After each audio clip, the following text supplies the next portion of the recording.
In the gilded galleries of the world, hanging amongst masterpieces, lurked a secret. A deception so grand, it would shake the very foundations of the art world. This is the story of Elmyr de Hory, a man who painted his way into history, not with his own name, but with the names of masters. He was, quite possibly, the most successful art forger of the 20th century. Born into a world of privilege in 1906, Elmyr de Hory claimed to be the son of Hungarian aristocrats. His early life was one of comfort and culture, studying classical painting in Budapest, Munich, and Paris. He moved in elegant circles, a handsome and charming young man with a promising future. But the shadow of war was looming, and the world he knew was about to be torn apart. When World War II engulfed Europe, de Hory, who was both Jewish and gay, was arrested by the Gestapo. He was sent to a German prison camp, a place of unimaginable horror. He later recounted a brutal beating that left him with a broken leg, an experience that would haunt him for the rest of his life. He managed to escape, but the war had stripped him of everything: his family, his wealth, and his home. The post-war years found him adrift in Paris, a penniless artist struggling to survive. It was during this desperate period that a pivotal moment occurred. In 1946, a British woman visited his studio and mistook one of his drawings for a Picasso. Without correcting her, he sold it. The ease of the transaction was a revelation. He realized that while the world had no interest in an original Elmyr de Hory, it would pay handsomely for a drawing that looked like a Picasso. This was the birth of his new career. He hadn't set out to be a criminal.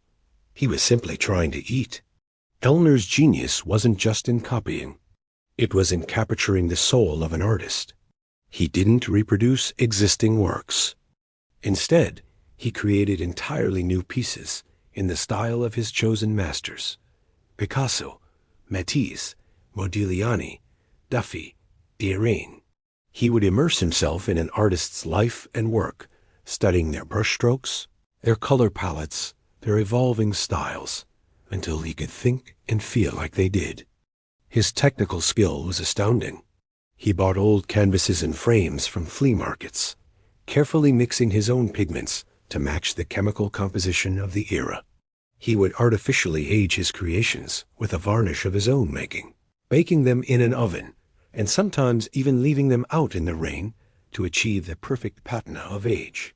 His forgeries weren't just copies. They were original works of deception.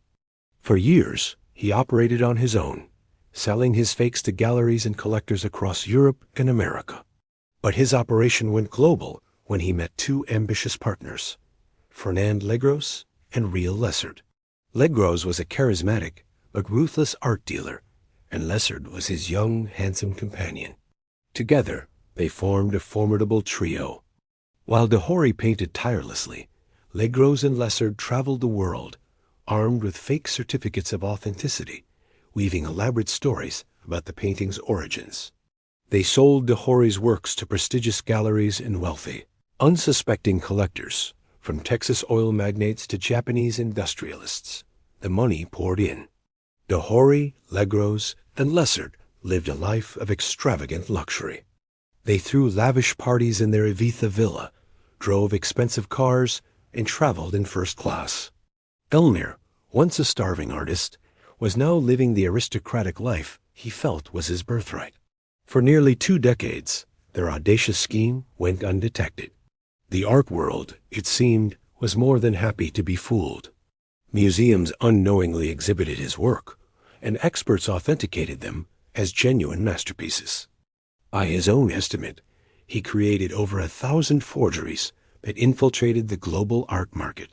But their empire began to crumble from within. Legros became increasingly greedy, paying de Hory a pittance while pocketing millions. The market also became saturated. So many newly discovered works by the same few artists began to raise suspicion. Disputes erupted between galleries, and soon international police forces like Interpol were investigating. The final blow came when a Texas oil millionaire, Alger H. Meadows, discovered that dozens of the modern French paintings he had purchased were, in fact, forgeries.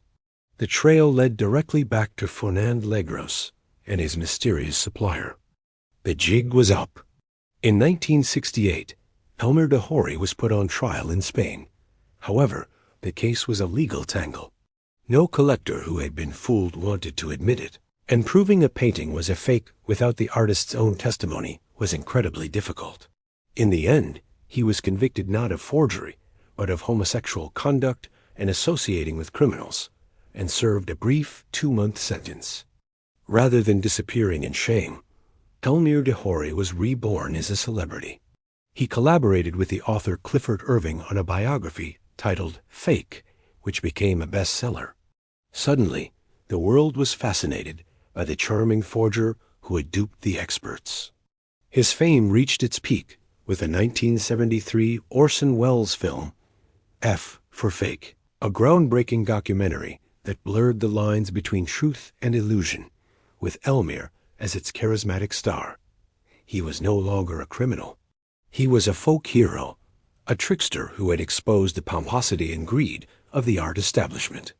He spent his final years in Ibiza, a local celebrity. He tried to sell his own paintings under his own name, but the irony was bitter. The world still wasn't interested in an original de Hory. In a final, surreal twist, the market was soon flooded with forgeries of his forgeries. Other artists began to copy his style, faking the work of the master faker himself. In 1976, his story took its final, tragic turn. The Spanish government agreed to extradite him to France to face new forgery charges. Facing the prospect of a long prison sentence, the now 70-year-old artist chose to end his own life. On December 11, 1976, Elmyr de Hory died from an overdose of sleeping pills, leaving behind a legacy as complex and layered as one of his paintings. Elmyr de Hory's life forces us to ask uncomfortable questions. What is authenticity? Is a beautiful painting less beautiful because the signature is wrong? He exposed the art world's reliance on reputation and provenance over genuine aesthetic judgment. His forgeries still hang in collections around the world, some known, others perhaps still masquerading as the real thing. Elmyr de Hory was a con man, a genius, a victim, and a star. His life was his greatest work of art, a masterpiece of illusion that continues to challenge our perception of what is real and what is fake.